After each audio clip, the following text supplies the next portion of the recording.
Out of Africa라는 영화입니다. 이걸 From Africa라고 하면 이 영화 제목으로는 아주 우습게 될 것입니다.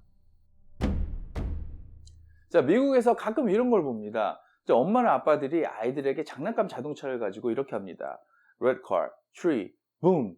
뭐 자동차가 나무에 부딪히는 것을 보여줬죠. 아이들은 막 즐거워합니다. 자, 그런데 우리 엄마 아빠들도 이렇게 하나요? 글쎄요, 잘은 모르겠습니다만은 조금은 다른 것으로 학자들은 이야기를 합니다. 뭐 우리 엄마들이나 일본 엄마들은 이런 식으로 아이들과 놀아주지 않는 것 같습니다. 자, 어쨌든 중요한 것은 지금 이렇게 뭐 붐도 좋고 뱅도 좋은데 이 장난감 놀이가 시사하는 바를 우리가 이해하는 게 더 중요하겠죠. 자, red car, tree 다시 한번 보시죠. 자, 붐했던 이 자리에 나이가 조금 더 들면 아이들이 진짜 동사를 배웁니다. 이 붐 대신에 crash라는 단어, 부딪히다라는 동사를 배우면 아이들은 red car, crash, tree라는 조금은 부족한 표현을 말로 하게 됩니다.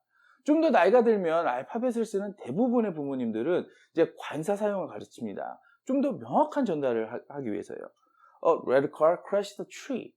자, 원어민들도 뭐 관사를 처음부터 쉽게 배우지는 못합니다. 뭐 어릴 때 엄마 아빠 그리고 선생님들이 계속 교정을 해주고 대화를 하다 보면 체화가 되는 거죠.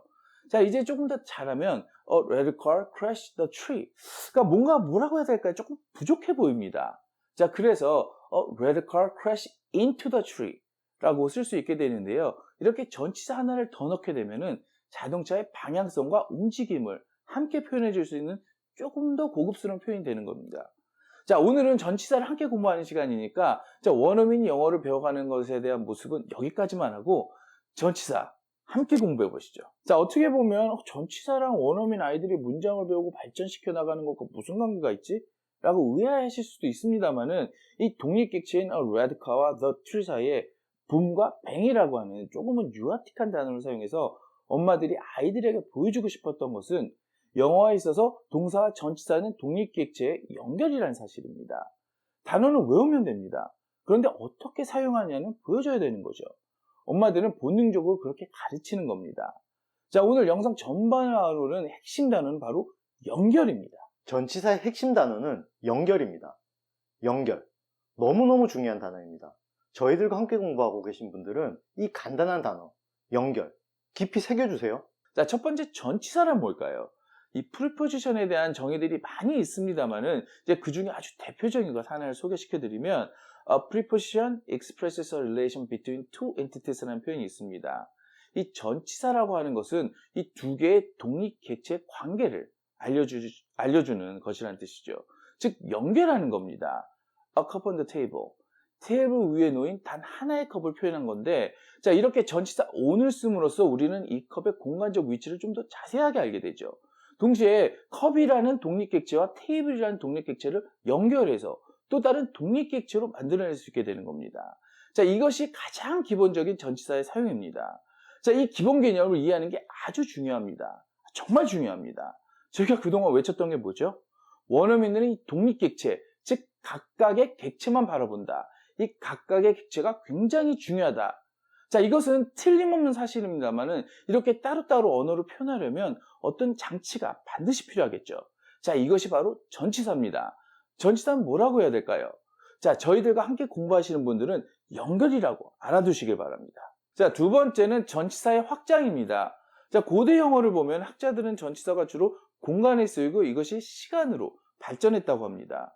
자, 우리가 이런 표현을 쓰죠. 시간의 터널을 지나왔다. 자, 터널이라고 하는 것은 공간입니다. 시간을 마치 공간처럼 느낄 수 있는 능력이 우리에게 있는 거죠. 자, 그렇게 바라본다면 대부분의 공간에 쓰이는 전치사들도 시간에도 사용이 가능하겠죠. From my house도 되겠지만 From Sunday도 되는 것처럼요.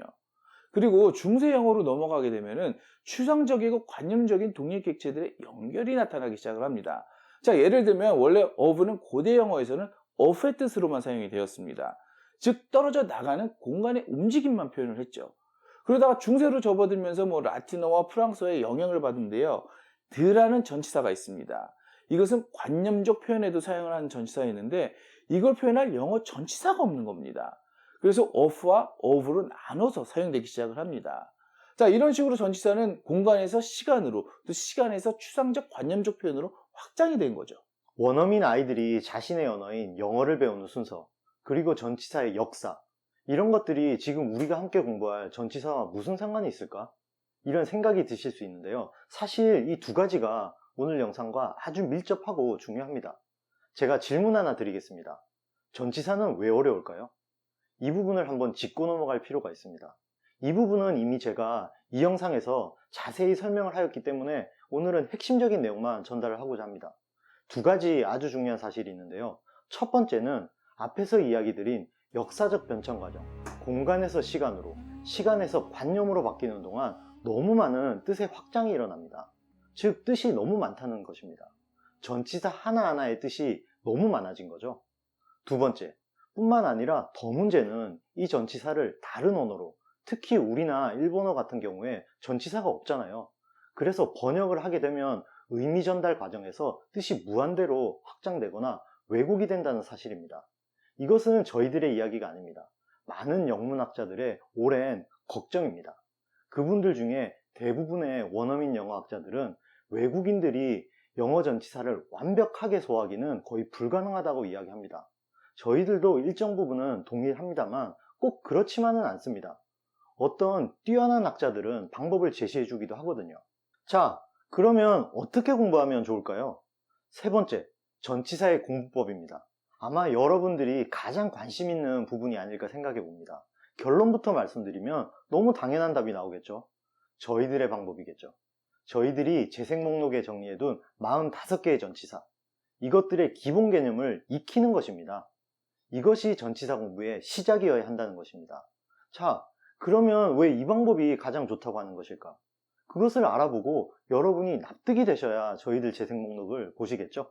대부분의 학자들은 외국인이 영어의 전치사를 익히는 것이 어렵다라고 한다는 말씀을 앞에서 드렸습니다만, 또 몇몇 학자들은 방법도 있다라고 한다는 말씀도 드렸죠.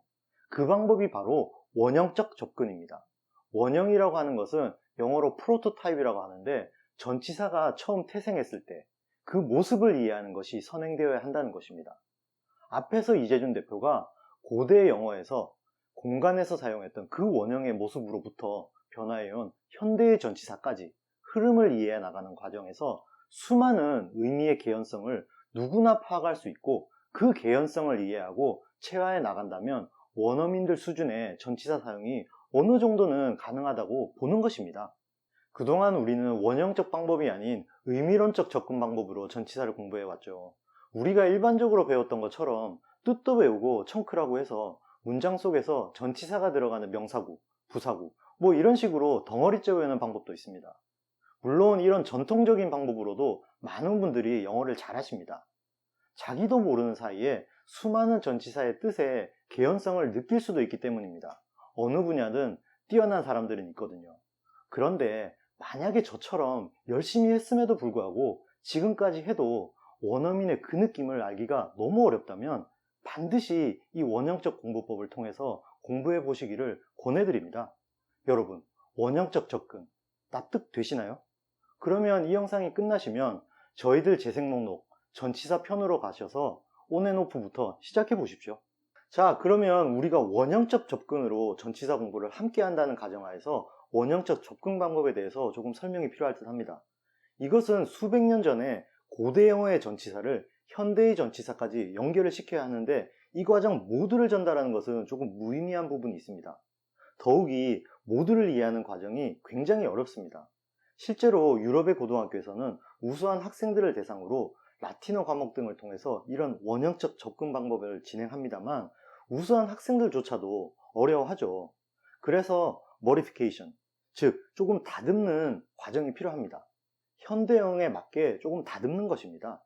저희들은 이것을 기본 개념이라고 부르는 것입니다. 이 기본 개념으로 공부하는 것이 여러분들에게는 조금 더 쉽고 바르게 전치사를 접근할 수 있는 방법이라고 생각합니다. 자, 이 기본 개념으로 저희들이 만들어 놓은 45개의 전치사는 반드시 외우고 체화시켜 두셔야 합니다. 이렇게 체화된 기본 개념으로 저희들과 여러분이 앞으로 전치사를 정복해 나갈 것입니다. 자, 네 번째, 전치사의 종류입니다. 전치사의 종류는 어떤 것들이 있을까요? 문법 책이나 논문들에서 분류해 놓은 것을 보면 이유, 목적, 방향, 뭐 등등. 정말 힘들고 이것은 전치사 이해를 돕기 위해서 한두 번 정도 읽어볼 필요는 있지만 굳이 알지 못해도 크게 전치사 공부에 영향은 없을 것입니다. 그러면 저희들이 왜 전치사 종류를 이 네 번째에 두었을까요? 조금 다른 목적에서입니다. 저희는 전치사 종류를 크게 두 가지로 봅니다. 바로 단순 전치사와 복합 전치사입니다. 단순 전치사는 저희들이 45개로 정리해둔 바로 이런 전치사들입니다. of, on, off, in, out 뭐 이런 전치사들입니다. 더 이상 나눠지지 않는, 나눌 수 없는 전치사들입니다. 그러면 복합 전치사는 뭐냐? 복합 전치사라는 것은 바로 이 45개의 전치사들끼리의 합 혹은 이 단순 전치사와 다른 단어의 합입니다. 예를 들면 out of라는 복합 전치사는 단순 전치사 out과 단순 전치사 of의 합이겠죠. 제가 영어를 접하고 상당 기간 동안 이 out of가 from과 같다고 배웠는데 이런 경우도 많습니다. 그러나 맞는 것은 아닙니다. 자, 옛날에 이런 영화가 있었죠. Out of Africa라는 영화입니다. 이걸 From Africa라고 하면 이 영화 제목으로는 아주 우습게 될 것입니다. 저희들 전치사 시즌 1을 이미 모두 보신 분들이라면 그 이유를 어느 정도는 이해하실 것이라고 생각합니다. 이 부분, 시즌 2에 가서 제대로 다룰 것입니다. 다음은 단순 전치사와 다른 단어의 합으로 이루어진 복합 전치사가 있다고 했습니다. 예를 들면 inside라는 전치사가 있습니다. 이것은 단순 전치사 in과 명사 side가 합쳐져서 만들어진 복합 전치사입니다. 이건 설명이 좀 쉬우니까 간단하게만 짚어보도록 하겠습니다. 자, 여기에 두 개의 전치사구가 있습니다. in the closet, inside the closet. 둘 다 한국어로 번역하면 어떻게 되죠? 벽장 안에라는 뜻입니다. 뜻이 똑같은데 왜 inside가 필요하죠? in의 기본 개념은 어떤 선의 안이라는 뜻입니다. side는 측면, 면이라는 뜻이 있죠. 선 안에 있는데 in은 선 안에 어디든 있으면 됩니다. 그런데 inside 그러면 이 선의 면에 딱 붙는 느낌이 듭니다. 만약 제가 벽장 안에 갇혔다면 어떤 것이 더 답답할까요? 네, inside closet입니다. 복합 전치사, 아주 중요합니다. 앞에서 이재준 대표가 영어를 배워가는 아이들의 과정을 보여드렸는데요. 전치사에 집중해서 제가 조금 더 보충을 하자면 전치사도 사실 마찬가지입니다. 아이들이 처음에는 in만 쓰죠. in이면 다 되거든요. 그러다가 학년이 점차 높아짐에 따라서 이 복합 전치사들을 많이 쓰기 시작합니다. 느낌이 달라지고 그 느낌이 더 디테일해질 수 있기 때문입니다. inside, into, in order to, as in 뭐 이런 식으로 복합 전치사를 쓰게 됩니다. 그런데 이런 것들을 제대로 느끼시려면 반드시 전치사의 기본 개념, 자신의 것으로 만드셔야 합니다. 자, 마지막으로 전치사의 사용입니다. 전치사를 어떻게 사용하면 좋은가? 여기에 제가 답을 한 단어로 드리도록 하겠습니다. 바로 선택입니다. 원어민들은 어떻게 사용할까요? 앞에서 이재준 대표가 이미 이야기를 하였습니다. 연결의 역할을 하는 것입니다. 자, 컵이 있습니다. 그리고 테이블이 있습니다. 이 컵과 테이블을 연결을 할 때, 그리고 이 컵이 테이블 위에 놓여 있는 모습을 말하고자 할 때 가장 적당한 전치사는 이 45개의 전치사 중에 무엇일까요? 네, on입니다. 우리는 on을 선택하면 되는 것입니다. 그리고 새로운 독립객체를 만들어냅니다. 이것이 바로 전치사입니다. 그런데 처음 스크립트를 쓸 때 이 부분 선택, 정말 구구절절하게 써봤습니다. 이게 쉽지가 않더라고요. 선택을 하고 다시 해석을 하면 결국 우리말로 전치사는 다시 조사가 돼버리잖아요. 그래서 이 선택의 느낌을 설명하기가 참 어렵습니다. 결국 이것은 선택으로 이해시키기가 어렵다는 생각을 하게 되었습니다. 이것은 우리가 앞으로 풀어나가야 할 숙제가 될 듯 합니다. on은 그냥 on으로, for는 그냥 for로 느껴지는 것인데 이게 쉽지가 않거든요. 그러나 동시에 이런 희망도 가져봅니다. 저희들과 상당한 시간 동안 저희 채널에서 함께 공부하신 분들은 혹시 지금 제가 드리는 말의 뜻을 지금은 이해하실 수 있지 않을까? on은 on으로, of는 그냥 of로. 오늘의 부록입니다. 전치사에서 계속 연결되는 것을 해보려고 합니다. 바로 수거입니다. 전치사는 공간에서 시간으로, 시간에서 관념으로 발전을 합니다. 이 과정에서 의미의 변화가 일어나는 것을 이야기 드렸습니다. 그런데 이 사이에는 충분히 납득할 수 있는 개연성이 존재합니다. 자, 쉽게 설명을 드리기 위해서 여기 예문을 준비했습니다. There is a cup on the table 이라고 하면 공간에서의 접촉, 바로 알 수가 있습니다. 그리고 이것이 시간으로 변할 수도 있습니다. He came on Sunday. 그는 일요일에 왔다. 일요일에 붙은 느낌 느껴지시죠? 그래서 시간에도 사용되는 것입니다. 그리고 This is a book on Korea. 이 책은 한국에 관한 책이다. 그런데 한국에 관한 것이라는 것이 어떻게 보면 관념적인 것이죠. 그 관념과 딱 붙어 있는 느낌, 즉 관련된 책이라는 그 느낌 이해되시죠? 공간에서 시간으로, 시간에서 관념으로 넘어가는 과정에서 접촉이라는 기본 개념의 개연성, 이 개연성이 아주 쉽게 느껴지잖아요. 완전히 다른 개념이 아닙니다. 그런데 이걸 한번 보실래요? I just called on JJ after work. 일이 끝나고 JJ에게 들렀다는 뜻입니다. 언뜻 콜과 온이 합쳐져서 바로 누군가를 방문한 느낌을 느끼기가 쉽지는 않습니다. 온이 기본 개념, 접촉과 계속의 느낌을 쉽게 느끼기가 힘듭니다. 즉, 공간에서 시간으로, 시간에서 추상적 관념으로 움직였던 이 전치사가 어디선가 돌연변이가 돼버린 것입니다. 그래서 원래 기본 개념이 거의 잘 안 느껴질 경우에 원어민들도 외워야 되는 경우가 발생하는 거죠. 그것을 원어민들은 이디움, 수거라고 부르는 것입니다. 원어민도 이디움 딕셔너리라고 해서 따로 사전을 만들어 둡니다. 가끔 여러분들이 이런 질문을 하세요. 이 문장에서 포의 가치가 안 느껴진다. 이 문장에서는 오브의 본질의 느낌이 없다. 그런데 그 문장들 속의 동사구 혹은 명사구, 부사구 등을 보면 그 예문 속의 구들은 수거입니다. 수거는 근본적으로 외워야 합니다. 그런데 외울 때도 기본 개념이 완전히 사라져버린 것은 아니라서 기본 개념을 알고 있으면 외우는데도 도움이 됩니다. 앞에 call on도 가만히 보면 JJ에게 붙는 느낌이 어렴풋이 남아 있습니다. 어떻게 보면 우리가 누군가를 방문해서 계속 이야기를 하는 그 느낌 들잖아요. 전치사는 원형적 접근법, 즉 기본 개념을 통해서 알아두시면 처음엔 어려워도 궁극적으로는 원어민처럼 느끼시게 될 수 있습니다. 오늘 참 의미 있는 시간인 것 같습니다. 지난 2018년 1월 2일 처음으로 저희들이 영어 영상을 올리고 지금까지 저희들은 하나의 목표를 가지고 오늘까지 영상을 만들어 왔습니다.